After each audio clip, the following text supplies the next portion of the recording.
हमने पिछले लेक्चर में आपका अनुपात और समानुपात का बेसिक चीजें देखी थी।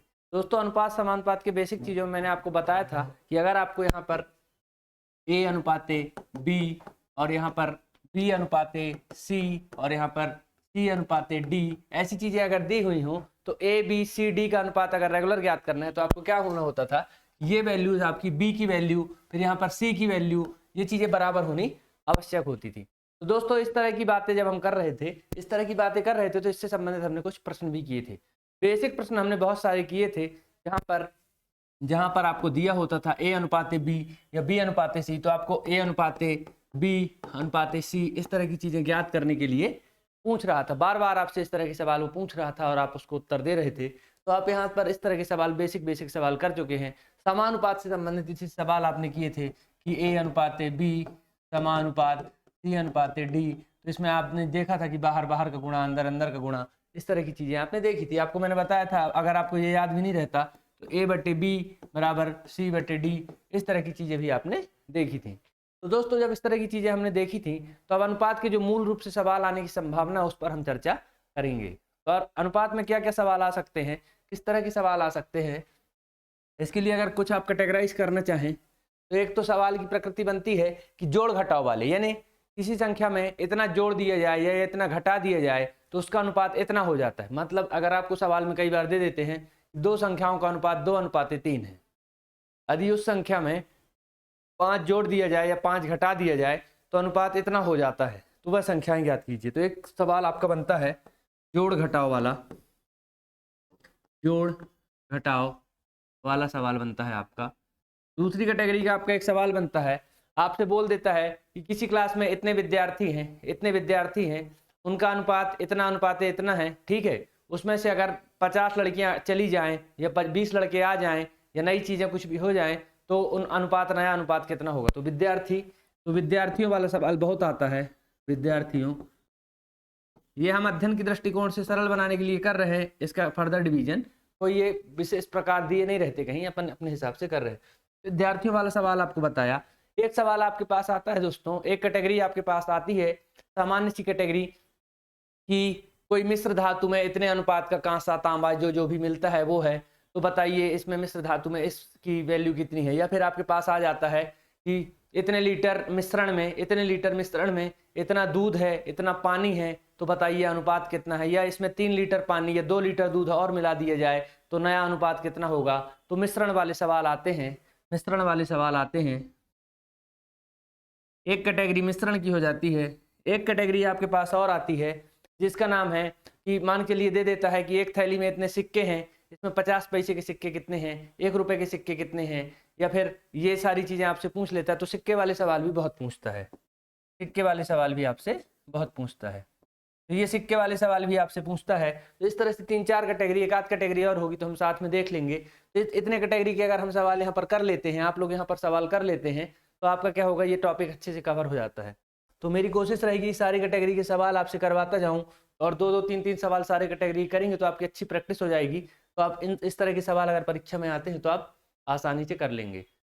दोस्तों अनुपात, यहाँ पर आपको एक चीज बहुत अच्छे से याद रखनी होगी कि यहाँ पर अगर अनुपात में आपको दिया है 2 अनुपाते 3 अनुपाते 4, इस तरह से कोई अनुपात अगर आपको आगे के सवाल में इस तरह के सवालों में दिया रहता है तो आपको एक चीज जरूर याद रखनी होगी दोस्तों कि यहाँ पर सबसे बड़ी वैल्यू ये है 4 है, तो सबसे बड़ा जो मान आएगा इसी का आएगा, है ना। यहाँ पर अगर आपको दे दिया 13 अनुपाते 16 अनुपाते 24 और आपको यहाँ पर दिया है कि 2400 रुपए को इतने अनुपात में विभाजित करने पर सबसे बड़ी संख्या कौन सी होगी। 2400 को इतने अनुपात में विभाजित करने पर सबसे बड़ी संख्या, तो जो इसकी वैल्यू आएगी 24 अनुपात की वो सबसे बड़ी होगी। इस चीज को समझ रहे हैं आप। जैसे अगर आपसे कह दिया जाए कि आपके पास कितना रुपए है, 10 रुपए है, ठीक है। अगर आपसे कह दिया जाए कि आपके पास 10 रुपए है, इसको आप जो है तो 1 अनुपाते 2 अनुपाते 5 में विभक्त कर दीजिए, ठीक है। तो सबसे बड़ी वैल्यू आनी है जो वो 5 अनुपात वाली आनी। कैसे, मतलब इसके 10 हिस्से कर लें अपन, 1 2 3 4 5 6 7 8 9 10, तो क्या होगा कि 5 हिस्से अलग की जाएंगे। जिसके पास 5 हिस्से जाएंगे वही बड़ा होगा ना, जिसके पास 5 अनुपात जाएगा वही बड़ा होगा। तो बस ये चीज बता रहा हूं आपको, बेसिकली समझ लीजिए कि अनुपात में जो तीनों अनुपात या 2 अनुपात दिए हो, जो सबसे बड़ी वैल्यू होगी, अगर सबसे बड़ी वैल्यू फाइंड आउट करने को आता है तो सीधे उसमें मान रख के हम फाइंड आउट कर लेंगे, हमको सबसे अलग अलग फाइंड आउट करने की जरूरत नहीं है। आप अलग अलग फाइंड आउट करेंगे तो एक वाला निकालेंगे, फिर 2 वाला, फिर 5 वाला, आपकी प्रोसेस लंबी होगी और समय भी खराब होगा। तो आप इस तरह के सवाल को ऐसे कर सकते हैं, ठीक है दोस्तों। अगर यहाँ पर और थोड़ा बेसिक अगर कॉन्सेप्ट में ही जाना है अगर, तो एक चीज और बता देना चाहता हूं आपको। यहाँ पर एक चीज होती है दोस्तों, एक चीज क्या होती है, मान के लिए कोई टोटल अमाउंट दिया है, कोई टोटल वैल्यू दी है, ठीक है, कोई टोटल वैल्यू, उसको m मान लीजिए, m मान लीजिए, और उसको a अनुपाते b अनुपाते c में विभक्त करना है। कोई रेश इसको a अनुपाते b अनुपाते c में विभक्त करना है, विभक्त करना है। तो हमसे बोलता है कि ए बी और सी की वैल्यू बताओ, ए बी और सी की वैल्यू बताओ, या इनके हिस्से में कितना कितना आइटम जाएगा ये बताओ, ठीक है। मान के चलो दे दिया, मान के चलो दे दिया कि आपके पास 42 लीटर दूध का मिश्रण है या 40 लीटर दूध का मिश्रण है, इसमें 3:5 है, दूध और पानी का अनुपात कितना है, 3:5 है या 5:2 है, जो भी दे दिया। तो आपको क्या करना है, आपको टोटल जो बताया मैंने 40 लीटर मिश्रण या 42 लीटर मिश्रण, ये m होता है, टोटल क्या होता है, m होता है। तो इसको अलग अलग निकालने के लिए फॉर्मूला आपको याद रखना है, अलग अलग निकालने के लिए फॉर्मूला रखना है कि a का हिस्सा क्या होगा, b का हिस्सा क्या होगा, c का हिस्सा क्या होगा। इसके लिए आपको फॉर्मूला हो जाता है m into a upon a plus b plus c, m into b की वैल्यू निकालना है तो a plus b plus c, m into c upon a plus b plus c. ऐसे कितने भी दे रहे हो, ए बी सी डी जितने भी दे दें, 5 जन के हिस्से में विभाजित करना है। तो क्या करना है कि इस तरह का फॉर्मूला आपको लिखना है। हालांकि ये चीज आपको जनरली समझ में आएगी जब क्वेश्चन करूंगा, पर एमपीपीएससी में आपको अगर पूरा सवाल करने के लिए लिखना है तो ये लिख देंगे आप, तो आपका आंसर और अच्छा हो जाएगा। क्या कहा मैंने कि अगर कोई टोटल वैल्यू दी है, अगर दिया है कि 400 विद्यार्थी हैं और उनका अनुपात 2:3 है, लड़के और लड़कियों का अनुपात 2:3 है, तो लड़कों की संख्या और लड़कियों की संख्या बताइए, ठीक है। तो लड़कों की संख्या, तो टोटल आपको m दिया है, जो विद्यार्थियों की संख्या 400 है, 2:3 में विभक्त करना है। तो a की वैल्यू अगर आपको निकालना है तो इस फॉर्मूले से निकालेंगे, लड़कों की संख्या निकालना है, लड़कियों की संख्या निकालना है, जो भी निकालना है, तो उनका हिस्सा इस फॉर्मूले से निकल आता है, ठीक है। तो इस तरह का फॉर्मूला आप लोगों को याद रखना पड़ेगा ताकि हम इससे क्या करें, आसान से आसान सवाल कर सकें। तो आपका कॉन्सेप्ट यहाँ पर बेसिक जो बताने थे मैंने बताए। अब चलिए सवालों की ओर चलते हैं, सवालों में चीजें अच्छे से समझ में आती हैं, और अगर ये कॉन्सेप्ट अगर आप समझ गए तो सवाल भी अब आपसे आसानी से समझ में आने लगेंगे। चलिए सवाल करते हैं। सवाल यहाँ पर आपके पास आएगा सरल। देखिए कल जहाँ खत्म किया था वहां से एक सवाल अगर उठा दूं, अगर आप एक सवाल आपके लिए उठा दूं, मैं कल मैंने खत्म किया था कि a⁻b, उसी के आगे का सवाल है ये, a⁻b इज इक्वल्स टू 2/9⁻1/3, ठीक है। फिर आपके पास है b⁻c इज इक्वल्स टू कितना दिया आपको, 2/7⁵5/14, ठीक है। c⁻d यहाँ पर d⁻c दिया है, d⁻c इज इक्वल्स टू 7/10⁵3⁵5, ठीक है। तो यहाँ पर a⁻b⁻c⁻d बराबर क्या होगा, ये आपसे पूछेगा, ठीक है। ये अगर आपसे पूछ लिया सवाल में तो आप इस तरह के सवाल को किस तरह से हल करेंगे कल हमने देख लिया था। आइए एक्सरसाइज के रूप में या आपको आपकी शक्ति को पुनः याद दिलाने के लिए, इस सवाल को एक बार फिर से करिए। आप यहाँ पर पहली चीज तो देखिए कि यहाँ आपको d⁻c दिया है, तो इसको c⁻d में बदलना है, तो कुछ नहीं करना, एज इट इज कर देना है c⁻d अगर आपको निकालना है इसका, c⁻d अगर आपको इसका निकालना है तो आप इसको क्या करिए, बस पलट दीजिए। c⁻d निकालना है तो 3/5⁷7/10 इस तरह से कर दीजिए, तो आपका c⁻d। अब आपको पता ही है a⁻b⁻c निकालेंगे, फिर a⁻b⁻c⁻d निकालेंगे। इसको सॉल्व करना मैंने आपको सिखाया था, कि अगर a⁻b बराबर इतना दिया है, अगर तो a/b की वैल्यू क्या आती थी, 2/9 गुणे, इसको उल्टा कर देते थे 3/1, ठीक है। इसको भी ऐसे करते थे 2/7 गुणे 14/5, ठीक है। इसको भी ऐसा कर देते थे। तो इस तरह से आपकी वैल्यू यहाँ पर क्या निकाल आती थी, आपकी वैल्यू निकल आती थी। आप इस तरह के सवाल सॉल्व कर चुके थे, मुझे लगता है आप इस तरह के सवाल सॉल्व कर लेंगे, तो इसमें समय खराब करने से कोई मतलब नहीं है। आप ये सारी चीजें निकाल लेंगे यहाँ पर 7/10 गुणे 5/3 और यहाँ पर 3/5 गुणे 10/7। यहाँ पर इनको सबको सॉल्व कर लेंगे, 3 एकम 3, 3 त्रिका 9, तो आपका आ जाएगा 2:3 आ जाएगा। आपका यहाँ पर 7 एकम 7, 7 दूनी 14, 2 दूनी 4, 4:5 आ जाएगा। यहाँ पर आपका 5 एकम 5, 5 दूनी 10, तो यहाँ पर 7:3 दूनी 6 आ जाएगा। यहाँ पर 5 एकम 5, 5 दूनी 10, 3 दूनी 6:7 आ जाएगा। तो इस तरह की चीजें आपके पास आ जाएंगी। ठीक है, इस तरह की चीजें आपके पास आ जाएंगी। तो a⁻b⁻c⁻d अब आपके लिए निकालना आसान होगा मेरे ख्याल से, कि a यहाँ पर b को बराबर कर लीजिए, फिर c को, फिर d को, तो आपकी यहाँ पर वैल्यू निकल आएगी। तो इस तरह के सवाल हमने कल किए थे और इस तरह के सवाल आप आसानी से कर सकते हैं। ये आपको जनरल बताया था कि हमने यहाँ छोड़ा था तो यहाँ से आगे आरंभ किया है। ठीक है, इसके बाद चलिए चलते हैं अगले सवाल की ओर। सवाल आसान सा है, सवाल है जो अभी आपको कॉन्सेप्ट बताया उससे संबंधित। 675 को a तथा b में 5:4 में विभक्त कीजिए। 675 को a/b, a और b में a और b में 5:4 के अनुपात में विभक्त करें। ठीक है, इस तरह का सवाल आपके पास आ जाता है, इस तरह का सवाल आपके पास आ जाता है। तो अभी आपको फॉर्मूला बताया है m वाला, आपको फॉर्मूला बताया है m वाला, बहुत आसानी से हो जाता है। यहाँ पर टोटल वैल्यू दी है, यहाँ पर हल लिखेंगे। 3 नंबर के हिसाब के सवाल होते हैं ये। अगर इस तरह के सवाल आते हैं तो ये 3 नंबर के हिसाब के सवाल होते हैं, इससे ज्यादा के सवाल नहीं होते हैं। तो यहाँ पर 675 को a और b में विभक्त करना है। मतलब 675 को हम a और b में ऐसे बांटे कि उनके पास एक रेशियो जो है वो 5:4 आए। तो यहाँ पर हम लिखेंगे, यहाँ पर m की वैल्यू हमारे पास 675 है, m की वैल्यू, यहाँ पर a की वैल्यू 5 है और b की वैल्यू 4 है। तो हम बोलेंगे, हम जानते हैं कि यहाँ पर a का हिस्सा बड़ा ए छोटा ए अपने हिसाब से सुधार लीजिए, थोड़ा यहाँ वहाँ हो जाता है। हिस्सा बराबर m into a/a plus b। ठीक है, तो m की वैल्यू दी है 675 इंटू a की वैल्यू दी है आपको 5/5 प्लस 4। ओवरऑल भी कर लेते हैं, ट्रिकी मेथड वाले सीधे कर देंगे 9 का यहाँ पर बटे करके 5 का गुणा। पर यहाँ पर क्या है, ट्रिकी फ्रिकी की बात नहीं है। क्या है, यहाँ पर MPPSC की सवाल करे जा रहे हैं। MPPSC में एक एक स्टेप करना आवश्यक है, इसलिए एक एक स्टेप किया जा रहा है। बहुत सारे जो मैथमेटिशियन होंगे, जो वीडियो को देख रहे होंगे, इंटेलिजेंट बोल रहे होंगे, क्या एक एक चीज बताते रहते हैं। तो सबको लेकर चलना है और सारे बच्चों को, जो मैथ जिनका कमजोर है या जो मैथ में नए हैं, उनको भी लेकर चलना है। तो इस हिसाब से आप सवाल करेंगे। 675 गुणे 5/9, 9 से यहाँ पर काट देंगे, 9 से काट देंगे तो आपकी वैल्यू आ जाएगी 9×7 63 होता है।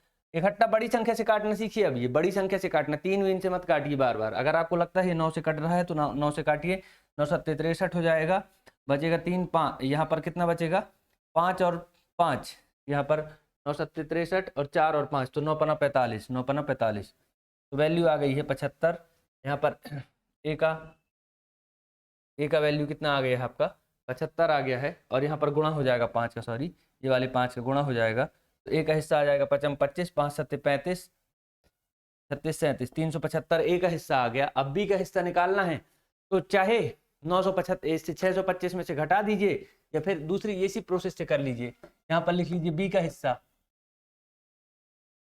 अब दोनों चीज हो सकता है। दोनों चीज कैसे हो सकता है, या तो आप 675 से 375 को घटा दीजिए, या फिर आप बी की वैल्यू अलग से निकाल लीजिए। बी की वैल्यू अलग से निकालना है तो बी का हिस्सा बराबर होगा m इंटू बी आएगा ऊपर और नीचे a प्लस बी आएगा। ठीक है, दोनों तरह से कर सकते हैं। तो m की वैल्यू है 675, b की वैल्यू कितनी है 4/9। ठीक है, गुणे में है यहाँ, फिर यहाँ से कटेगा तो फिर वही 75 आएगा।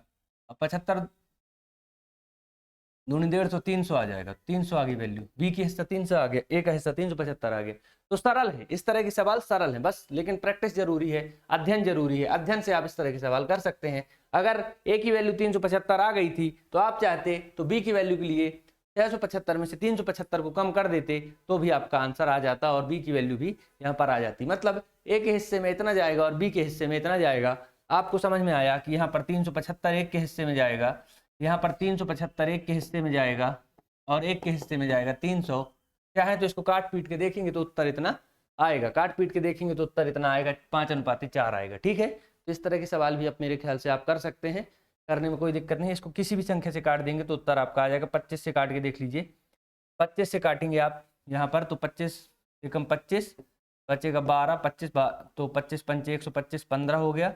यहाँ पर 25 से काटेंगे तो 25 एकम 25 और 5 25 एकम 25, 5 दूनी ये इतना आ गया। आप 3 से काट दीजिए तो 3 पच्चे 15, 3 चौके 12, 5:4 आ गया। ये क्रॉस चेक है, कोई करने की जरूरत नहीं है। तो इस तरह के सवाल को आपको ऐसे करना है। ठीक है, कैसे करना है, बस ऐसे जनरली अगर कोई चाहेगा तो ऐसे भी कर सकता है, सीधे बिना कुछ लिखे लिखने लगेगा 675 गुणे 5/9।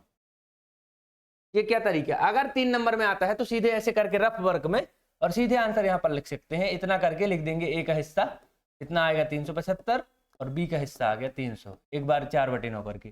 तो इस तरह से भी कर सकते हैं। ऐसे सवालों को बताने का, इनमें टाइम देने का कारण यही है दोस्तों कि आप मुख्य परीक्षा के हिसाब से सवाल को करें। मुख्य परीक्षा के हिसाब से सवाल को करेंगे तो आपको चीजें समझ में आएंगी और वहां पर एक अलग प्रक्रिया होती है, एक एक स्टेप का नंबर और एक वहां पर आपके लिए एक एक नंबर कीमती है। इसलिए इतना टाइम देता हूं, एक एक चीज को कर रहा हूं ताकि आपको सारी चीजें यहाँ पर समझ में आए। और सवाल आता है तो बिल्कुल आप वहां पर स्टेप बाय स्टेप करें, ना कि इस तरह की कोई प्रक्रिया करके आप सवाल को वहां पर आंसर ला दें और उसको चेक करने वाले को समझ में ना आए कि आपने किया क्या है। ठीक है, तो इस तरह की चीजें आपको करना है। फिर उसके बाद अगर आपके पास सवाल आता है, उसके बाद आपके पास सवाल आता है कि 552 को ए बी सी में 37, 18 और 13 के अनुपात में विभक्त कीजिए। 952 को ए बी सी में 37:18:13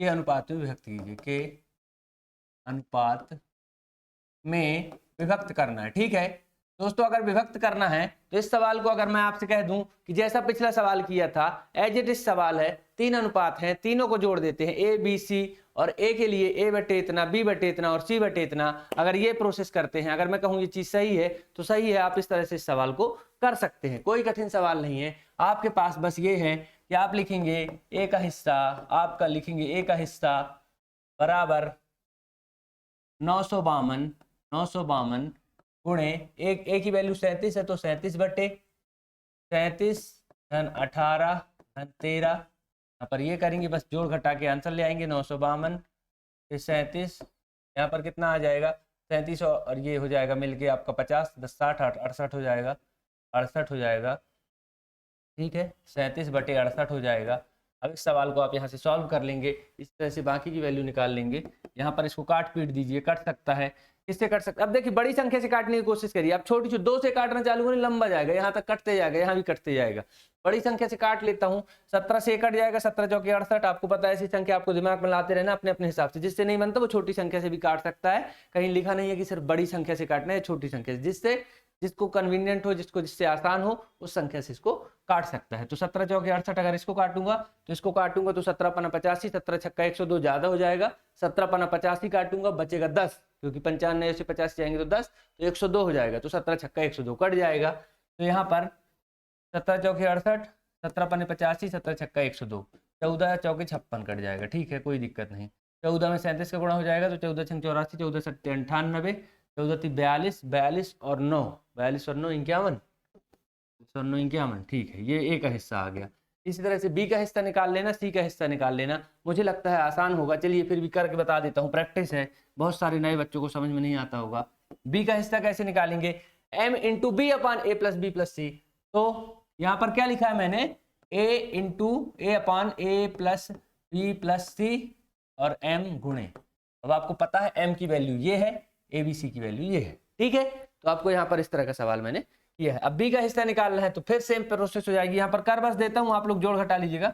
952 गुणे पी की वैल्यू 18 है, 18 बटे यहाँ पर 68 आया था टोटल, तो 68 हो जाएगा। अब ये काट पीट तो आपको पता ही है कैसे कटा है, फिर से 17 चौके 68 कट जाएगा, यहाँ पर 56 आ जाएगा, 14 आ जाएगा, 14 गुणे 18 हो जाएगा, तो 18 चौके 72, 18 एकम 18, 18 और 7 25, तो 52 आ जाएगा। ठीक है, इसके बाद नेक्स्ट भी यहीं पर सी का भी आ जाएगा। सी की वैल्यू आ जाएगी, कितनी आ जाएगी सी की वैल्यू? 952 952 गुणे 952 गुणे आपका 13/68, 13/68। फिर से यहाँ पर यहीं पर कितना आ जाएगा? 14 बचता है लास्ट में, है ना। 68 एकम 68, यहाँ पर 14 बचता है। 14 गुणे 13 कर लेंगे, 13 चौके 52, 13 एकम 13, 13 5 18 82। ये तीनों वैल्यू यहाँ पर आ गई हैं। आपको सवाल सॉल्व करना बता दिया, यहाँ पर आंसर के लिए आपको यहाँ पर शॉर्ट ट्रिक में बता दिया है। बाकी आपको आता है तो आपको ब्रॉड 5 नंबर में इस तरह के सवाल 3 रेशियो वाले 5 नंबर में आ सकते हैं, 2 रेशियो वाले नहीं आएंगे। बहुत छोटे होते हैं तो 3 रेशियो वाले 5 नंबर में आ सकते हैं। 5 नंबर की शुरुआत यहाँ से हो गई है। कुछ भी नहीं करना है, ए बी सी तीनों का अनुपात जोड़ देना है। ए बी सी तीनों का अनुपात जोड़ देना है, वो बटे में रहेगा। फिर एक एक अनुपात को लेते चलना है। कोई फॉर्मूला याद ना भी हो तो कर सकते हैं, m इंटू ए पानी प्लस बी प्लस सी। ठीक है, तो इस तरह के फॉर्मूला आपको काम आएंगे। तो इस तरह के सवाल मुझे लगता है अब आप कर सकते हैं। अब आप कर सकते हैं। चलिए चलते हैं आगे की सवाल की ओर। इसके एक आगे की सवाल की ओर चलते हैं। क्वेश्चन आपके पास आ गया, क्वेश्चन आपके पास आ गया। मान लीजिए कि यहाँ पर देखिए, सवाल उतना कठिन नहीं है, बस भाषा कठिन हो जाती है, रुक के समझना है। सवाल इसलिए यहाँ लिख के नहीं छोड़ता ताकि बोलूंगा तो सवाल को आप भी सोचेंगे, मैं भी सोचूंगा, और करने का तरीका हम मिलकर सोचेंगे कि हमको सवाल को कैसे करना है। यहाँ पर बहुत सरल सवाल है कि 846 को ऐसे दो भागों में विभक्त करें, ऐसे दो भागों में विभक्त, ऐसे दो भागों में विभक्त कीजिए, विभक्त करें कि प्रथम भाग का 5वां भाग, प्रथम भाग के 5वें भाग एवं द्वितीय भाग के 8वें भाग, द्वितीय भाग के 8वें भाग का अनुपात 3:4 हो। तो हमको 846 को ऐसे दो भागों में विभक्त करना है कि प्रथम भाग का 5वें भाग एवं द्वितीय भाग के 8वें भाग का अनुपात 3:4 हो। सवाल की शब्दावली कठिन लगती है पढ़ने में, बस आराम से पढ़ते चलना है, जो लिखा है वही करते चलना है। ठीक है, हल करेंगे। बहुत आसान सवाल है, बहुत बड़ा सवाल नहीं है ये। लिखने देखने में कठिन लगेगा पर होगा आसान। 846 को ऐसे दो भागों में विभक्त करना है कि प्रथम भाग का 5वें भाग एवं द्वितीय भाग के 8वें भाग का अनुपात 3:4 हो। तो मैं मान लेता हूं, माना प्रथम भाग ए एवं द्वितीय भाग बी है। ठीक है, द्वितीय भाग बी है। अगर मैंने ये मान लिया है तो आप ये बताइए कि अब यहाँ पर जो प्रश्न में दिया है वही करते चलना है। प्रथम भाग के 5वें भाग मतलब ए का 5वां भाग, ठीक है, एवं द्वितीय भाग के 8वें भाग, द्वितीय भाग यानी बी, तो बी का 8वां भाग का अनुपात कितना है? 3:4 है। मतलब इन दोनों का अनुपात जो है वो यहाँ पर आपको है टोटल, इसकी वैल्यू 3:4। ये आपके पास प्रश्न है। ठीक है, यही दिया है ना कि ए के 5वें भाग का और बी के 8वें भाग का अनुपात 3:4 है। इसी को मैंने गणितीय रूप में लिख लिया, कठिन नहीं है, आसानी से समझिए। ठीक है, अब देखिए यहाँ पर क्या किया है। अब यहाँ पर हम इसको सॉल्व कर सकते हैं। इसको सॉल्व करने के लिए क्या लगना है हमारे पास? यहाँ पर जैसे आप पहले सॉल्व करते थे, अंदर अंदर का गुणा, बाहर बाहर का गुणा, जो भी आपको पता है, इसको अगर मैं लिख दूं a/5, अब इसको मैंने बोला था उल्टा कर दिया करिए, तो 8 यहाँ पर b हो जाएगा बराबर 3/4। ठीक है, इस तरह की प्रोसेस आप कर लीजिए। इस तरह की प्रोसेस अगर आप करेंगे तो आपका यहाँ पर क्या बचता है? a/b को यहीं रहने दीजिए, क्योंकि ए बी का अनुपात हमको निकालना है। ठीक है, ए बी का अनुपात हमको निकालना है, क्योंकि हमारे ऐसे दो भागों में हमको विभक्त करना है कि इसका अनुपात इतना रहे। तो ए बी का अनुपात अगर आपको रहना है तो 5 यहाँ पर हो जाता है 15, और अनुपाते हो जाता है यहाँ पर 8 चौके 32। ठीक है, यहाँ पर ए और बी का अनुपात आ गया, a/b बराबर 15/32। ये आपका अनुपात आ गया। अगर अनुपात ये आ गया तो अब ए बी की वैल्यू अलग अलग फाइंड आउट करने को बोल रहा है, क्योंकि दोनों हिस्से अपन को अलग अलग फाइंड आउट करना है। तो हम लिखेंगे ए का हिस्सा। अब आप इस सवाल को कर सकते हैं, ए का हिस्सा आपको पता है m इंटू ए अपान ए प्लस बी, ठीक है, m इंटू ए अपान ए प्लस बी। तो क्या हो जाएगा, m की वैल्यू दी है 846, अभी तक इसका यूज नहीं किया था सवाल में, गुणे a की वैल्यू आपको यहाँ से मिल जाएगी क्योंकि रेशियो निकल आया है 15 और 32, तो 15 गुणे 15 और 32 को जोड़ दिए तो 3 5 2 7 और 3 1 4 47 आ जाएगा, ठीक है, 47 आ जाएगा। अब देखिए इस तरह की कैलकुलेशन करने में अगर आपको कठिनाई जाती है सबको जाती है कि अगर 47 में सीधे 846 का भाग कैसे दे, क्योंकि 47 तो डिविजिबल नहीं है, कुछ भी नहीं। तो पहले आप सीधे सीधे प्रोसेस किया करिए, दिमाग में किया करिए। देखिए सिखा रहा हूं आपको, धीरे धीरे सीख जाएंगे। 47 में अगर मैं सीधे 10 का गुणा करूं तो आपको तो पता है 470 आएगा, ठीक है। 470 बहुत कम हो जाएगा क्योंकि 846 है, 800 है, यहाँ 40 400 आ रहा है, तो सीधे दुगना करने की कोशिश करता हूँ, सीधे 2 का गुणा करता हूं। तो अब अगर 470 आया है तो कितना आ जाएगा, 4 दूनी 8 और 70 दूनी 140, तो मतलब 940 आएगा, तो वो ज्यादा हो जाएगा। मतलब अब वैल्यू यही कहीं है 940, क्योंकि 20 में हम गुणा कर चुके हैं, आधा था। तो अब यहाँ पर देखिए कि 7 में काहे का गुणा करें कि लास्ट में 6 आए, 7 में काहे का गुणा करें कि लास्ट में 6 आए। तो यहाँ पर उसी के आसपास जाइए, 20 के आसपास, क्योंकि उससे कम वैल्यू ही आनी है। तो 19 का 9 का करिए तो 9 7 63 3 आ रहा है, तो कोई मतलब पूरा गुणा करके मत देखिए। फिर 8 का करिए तो 8 7 56, 18 का करके देख सकते हैं, 18 से ये पूर्णतः कट जाएगा, ठीक है, 18 से ये पूर्णतः कट जाता है। तो यहाँ पर 18 का पहाड़ा पढ़िए आप और 18 से इसको काट दीजिए, ठीक है। जैसे भी आपका कटेगा तो जो भी जितने बार भी आएगा, 47 से कम 47 आ गया। यहाँ पर इसका गुणे में 18 करेंगे तो आपको देखेंगे 47 गुणे 18 करके देख लीजिए, तो आपको पता चल जाएगा 18 सत्ते आपको पता है जो भी होगी आपकी प्रोसेस। यहाँ पर आपको जोड़ घटाना करना आपको सिखाना मेरी काम नहीं है, ये आप कर सकते हैं, पर मैं आपको बता रहा हूँ कि जैसे 470 है और यहाँ पर 846 है, तो आपको क्या करना है, पहले 10 का मल्टीप्लीकेशन कर लीजिए, 10 का तो ईजी होता है, तो 470 हो जाएगा, 470 हो जाएगा। फिर यहाँ पर इसको काट के देख लीजिए, अब यहाँ पर तो यहाँ पर 18 बार ये कट जाएगा और 15 गुणे 18 कर लीजिए, तो 15 अट्ठे 120, 15 अट्ठे 120 और 15 एकम 15 और 12, 15 एकम 15 और 12 कितना होगा, 15 और 12 कितना हो जाता है 27, ठीक है 270। तो एक हिस्सा आ गया 270, तो दूसरा हिस्सा भी आसानी से निकल जाएगा। तो आप इस तरह के सवाल आप सॉल्व कर सकते हैं, कोई दिक्कत नहीं। बस आपको क्या करना है, सवाल को ध्यान देना है कि यदि 846, तो ये तो m की वैल्यू है, इससे कोई मतलब ही नहीं, ऐसे भाग में व्यक्त करना है कि प्रथम भाग का 5वां भाग क्या है, प्रथम भाग का 5वां भाग और द्वितीय भाग का 8वां भाग, द्वितीय भाग का 8वां भाग। तो प्रथम भाग का 5वां यानी a का 5वां, यानी a का 5वां भाग, a का 5वां भाग और b का 8वां भाग, इनका अनुपात 3:4 है। इसको तो आप सॉल्व करना जानते ही हैं। इसको यहाँ पर पलटा दिया, यहाँ पर ये वैल्यू आ गई और यहाँ पर इसको वैल्यू को यहाँ पर सीधे सीधे आप जो है आंसर निकाल सकते हैं। तो इस तरह के सवाल भी अगर आपके सामने आएंगे तो मुझे लगता है अब आप कर लेंगे। चलिए चलते हैं अगले सवाल की ओर। अगला सवाल आपसे क्या कहता है, अगला सवाल आपसे कहेगा कि यहाँ पर इसको सवाल को और आपके पास आसान ले जाता हूँ। ये है क्वेश्चन है आपके पास, बढ़िया देखिए, जोड़ घटाव वाले सवाल अभी चलेंगे। आपको जितनी कैटेगरी बताइए सबको सम्मिलित रूप से आगे बढ़ाता चलूंगा, ठीक है। 17:19 को के प्रत्येक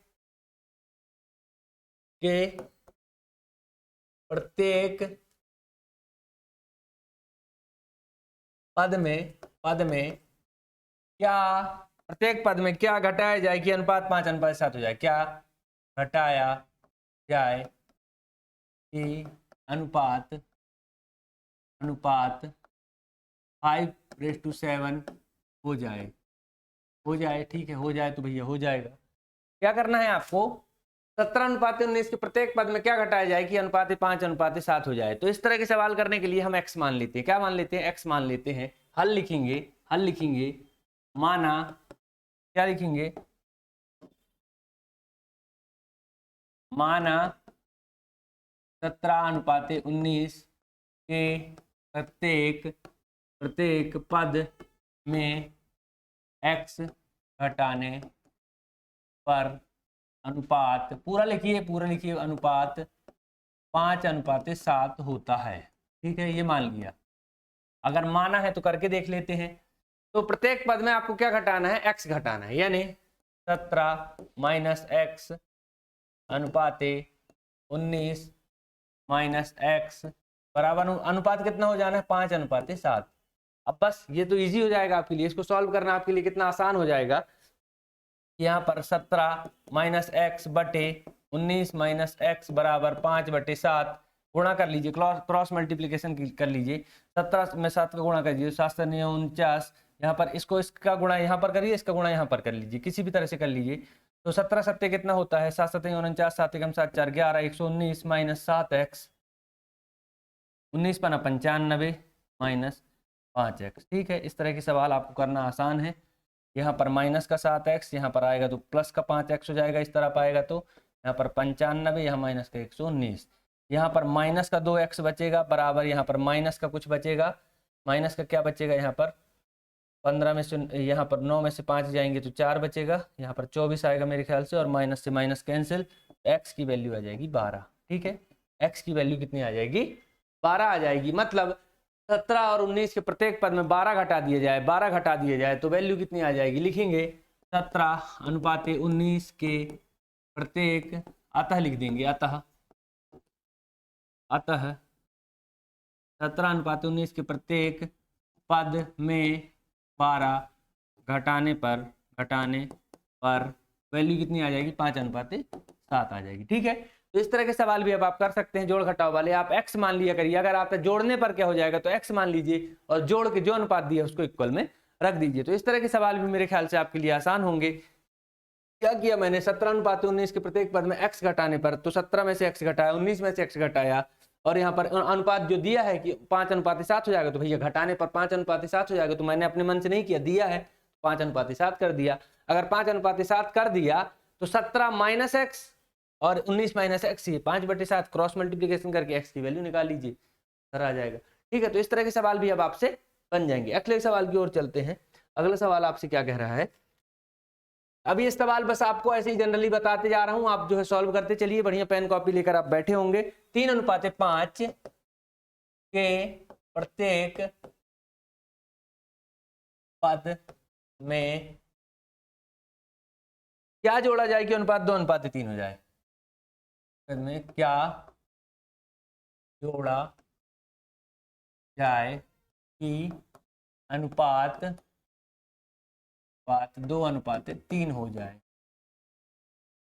ठीक है, देखिए इस तरह के सवाल और पिछले वाले सवाल में आंसर में अंतर क्या, कुछ लोग क्या करेंगे, यहाँ पर 17:19 के प्रत्येक पद में क्या घटाया जाए कि अनुपात इतना हो जाए, तो लोग सोचेंगे ये किस तरह की बातें आप बताते रहते हैं। आप जनरली दिमाग लगा के सोच लीजिए कि 12 घटा दिए जाए तो यहाँ पर 5:7 हो जाएगा।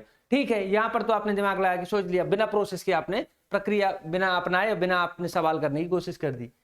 अब यहाँ पर करिए 3:5 के प्रत्येक पद में क्या जोड़ा जाए कि अनुपात 2:3 हो जाए। अब यहाँ पर क्या करोगे, वहां कोई प्रोसेस नहीं, तो प्रोसेस जो हम बता रहे हैं वो प्रोसेस आप यहाँ पर लगा देना।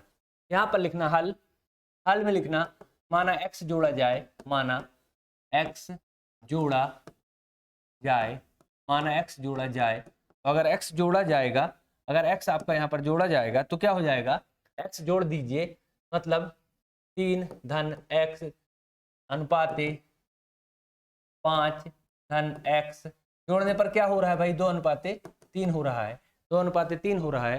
तो अब जोड़ के कर लीजिए, यहाँ पर 3 धन x बटे 5 धन x बराबर 2/3, क्रॉस मल्टीप्लीकेशन 3 × 9 धन 3x बराबर 2 × 10 धन 2x, यहाँ पर हो जाएगा, यहाँ पर 3x माइनस 2x बराबर 10 माइनस 9, यहाँ पर हो जाएगा x की वैल्यू कितनी आ जाएगी, 1 आ जाएगी। मतलब 1 जोड़ दिया जाए अगर प्रत्येक पद में, तो यहाँ पर क्या हो जाएगा, अनुपात जो है घट बढ़ के आपका इस अनुपात में आ जाएगा। ठीक है, जोड़ के देख लीजिए, तो 3 में अगर 1 जोड़ूंगा तो 4 हो जाएगा, 5 में 1 जोड़ूंगा तो 6 हो जाएगा, तो 2 तिहाई 6, 2 दूनी 4 और 2 तिहाई 6, 2:3 हो गया।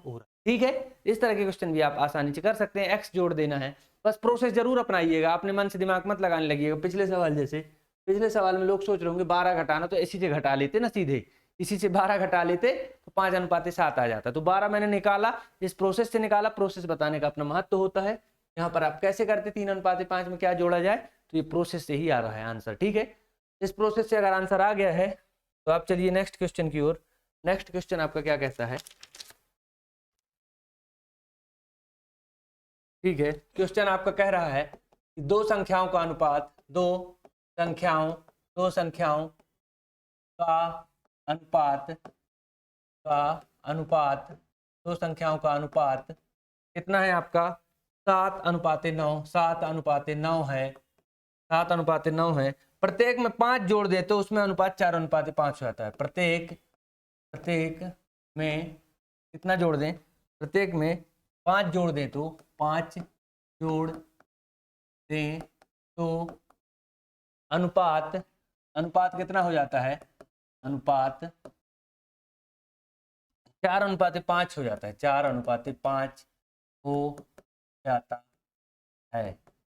तो बड़ी संख्या ज्ञात करें, तो बड़ी संख्या ज्ञात करें, बड़ी संख्या ज्ञात करें। अब मैंने आपको बताया कि अगर इस तरह का सवाल आपके सामने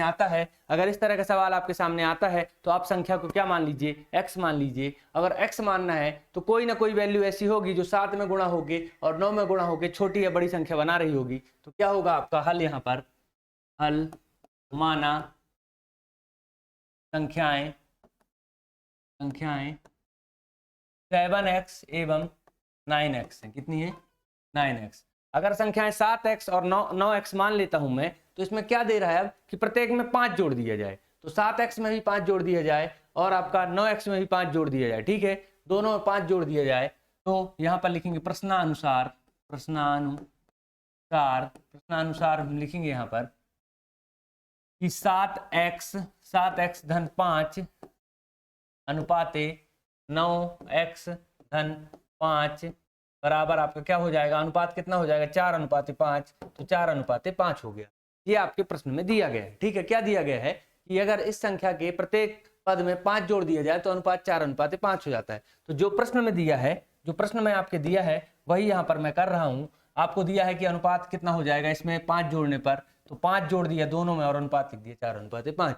अब इस तरह के सवाल आपके लिए करना आसान हो जाएगा। कैसे आप कर देंगे, 7x धन 5 बटे 9x धन 5 बराबर 4/5। क्रॉस मल्टीप्लिकेशन कर लेंगे, x की वैल्यू निकालकर बड़ी संख्या निकाल देंगे। चलिए करते हैं। यहाँ पर गुणा कर दीजिए तो 35x धन 25 बराबर 9 चौके 36x धन 4 पंचे 20। यहाँ पर ये वैल्यू आ गई। x की वैल्यू निकाल लीजिए, 35x माइनस यहाँ पर 36x इस तरफ ले आइए बराबर 20 माइनस 25 उस तरफ ले जाइए। ठीक है, तो यहाँ बचेगा x माइनस का बचेगा बराबर माइनस का 5 बचेगा, माइनस से माइनस कैंसिल, x की वैल्यू आ जाएगी 5।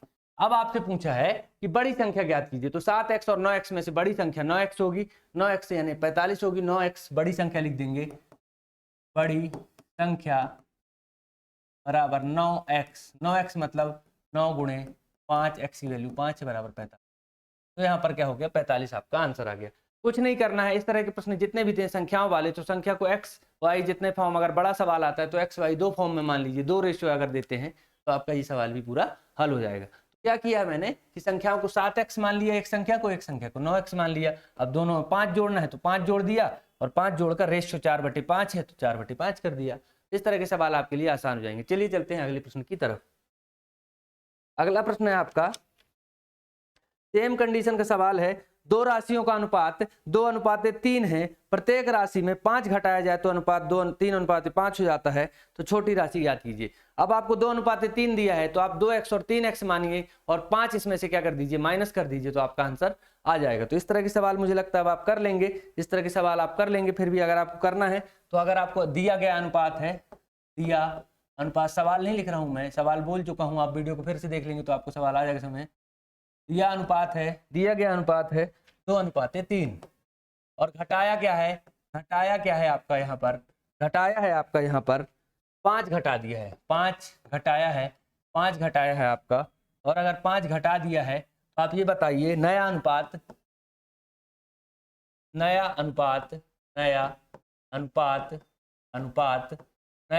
क्या आ रहा है आपका, नया अनुपात 3:5। ठीक है, तो छोटी संख्या ज्ञात करना है, ठीक है। वही करेंगे, 2x मानेंगे, 3x मानेंगे, 5 घटा देंगे और यहाँ पर नई वैल्यू आ जाएगी। क्या मानेंगे, यहाँ पर सवाल सिर्फ सॉल्व करके दिखा रहा हूँ, प्रश्न आपको बोल चुका हूँ कि यहाँ पर पहली संख्या 2x और दूसरी संख्या 3x है। तो अब यहाँ पर 5 घटा दीजिए, तो 2x माइनस 5 बराबर 3x, अनुपाते यहाँ पर अनुपात का निशान लगाइए, अनुपाते 3x माइनस 5, 5 घटा दिया तो अनुपात बराबर अनुपात आ गया 3:5। बस सॉल्यूशन कर लेंगे 2x माइनस 5 बटे 3x माइनस 5 बराबर 3/5। अब आपको दिक्कत नहीं जाएगी और आप सवाल को सॉल्व कर सकते हैं। तो इस तरह के जितने भी सवाल आपको मिलेंगे, मुझे लगता है आप इस तरह के सवाल आप सॉल्व कर सकते हैं। आपको यहाँ पर कोई दिक्कत नहीं जाएगी, कोई तकलीफ नहीं जाएगी। तो इस तरह के सवाल आप सॉल्व कर सकते हैं, आराम से सॉल्व कर सकते हैं, कहीं कोई दिक्कत नहीं जाएगी। इसमें आंसर भी आप निकाल सकते हैं। आइए चलते हैं नेक्स्ट क्वेश्चन की तरफ।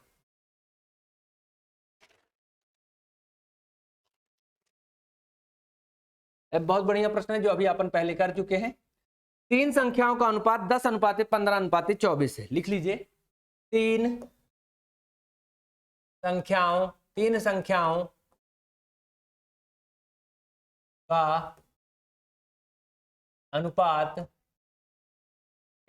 का अनुपात 10:15:24 है। 24 है। यदि इन तीनों का योग 98 है, यदि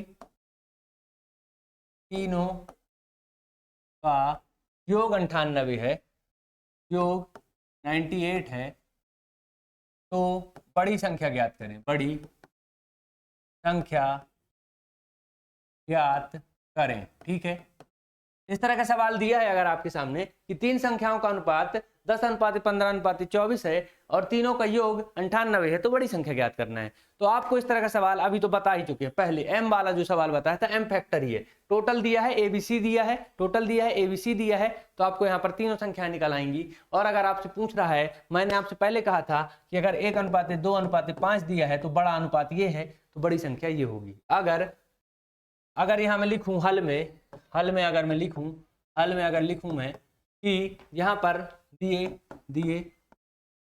गए अनुपात में बड़ी संख्या 24 अनुपात वाली होगी, 24 अनुपात वाली होगी। ठीक है, दिए गए अनुपात में बड़ी संख्या क्या होगी, 24 अनुपात वाली होगी। और हमको 24 अनुपात वाली अगर होगी तो तीनों का अनुपातिक योग यहाँ पर लिखेंगे तो बड़ी संख्या लिखेंगे, बड़ी संख्या बराबर यहाँ पर क्या लिखूंगा मैं, यहाँ पर लिखूंगा मैं m इंटू बड़ी संख्या के लिए लिखना है तो c लिखूंगा। ABC में ये c है बटे a plus b plus c। बस आंसर आ जाएगा, m है 98 10:15:24। ठीक है, यहाँ पर कर लीजिए। c की वैल्यू यहाँ पर लिख दूंगा मैं, क्या है, c की वैल्यू है यहाँ पर 24। कितनी है, 24 है। ठीक है, 98 गुणे यहाँ पर 24 बटे, जोड़ लीजिए 39 आएगा क्या, 39 आएगा, सॉरी 39 नहीं, 15 10 35 49 आएगा, 49 आएगा। तो 49 से कम 49, 49 दूनी 98 और 24 दूनी आपका हो गया 48। ठीक है, तो यहाँ पर आपका बड़ी संख्या की वैल्यू कितनी आ गई, 48 आ गई। बड़ी संख्या की वैल्यू कितनी आ गई, 48 आ गई। तो इस तरह के जितने भी सवाल आपको m वाले यहाँ पर बताए हैं, देखिए यहाँ पर m वाले सवाल, ये इस तरह के सवाल आपको बताए हैं, ये इस तरह के सवाल जितने भी आपको आते हैं जहां पर ओवरऑल वैल्यू दी रहे और किसी एक का मान पूछे, तो आपका फॉर्मूला यही लगाना है आपको, m इंटू ए अपॉन बी प्लस सी, ए इंटू बी प्लस सी। अब यहाँ पर क्या हो जाएगा, a की वैल्यू निकालना है तो a को ऊपर रखना, b की वैल्यू निकालना है तो b को, और c की वैल्यू निकालना है तो c को। तो इस तरह का ही सवाल था ये आपका, कि यहाँ पर, और ये वाला सवाल था आपका कि इन तीनों में योग दे दिया, आपको m की वैल्यू दे दी। अगर m की वैल्यू दे दी तो बड़ी संख्या ज्ञात करना है। तो 10, 15 और 24, 10, 15 और 24 में आपको ये समझ में आता है कि बड़ी संख्या 24 की वैल्यू वाली होगी। तो मैंने यहाँ पर लिख दिया कि दिए गए अनुपात में बड़ी संख्या 24 के अनुपात वाली होगी। अगर 24 के अनुपात वाली होगी तो फॉर्मूला वही, सब कुछ वही और आपका आंसर। तो चलिए ये वाली क्लास यहीं खत्म करते हैं और अगले लेक्चर में हम अनुपात समानुपात के और सवाल देखेंगे जिसमें आपका पूरा कॉन्सेप्ट और क्लियर हो जाएगा। तो बहुत बहुत धन्यवाद।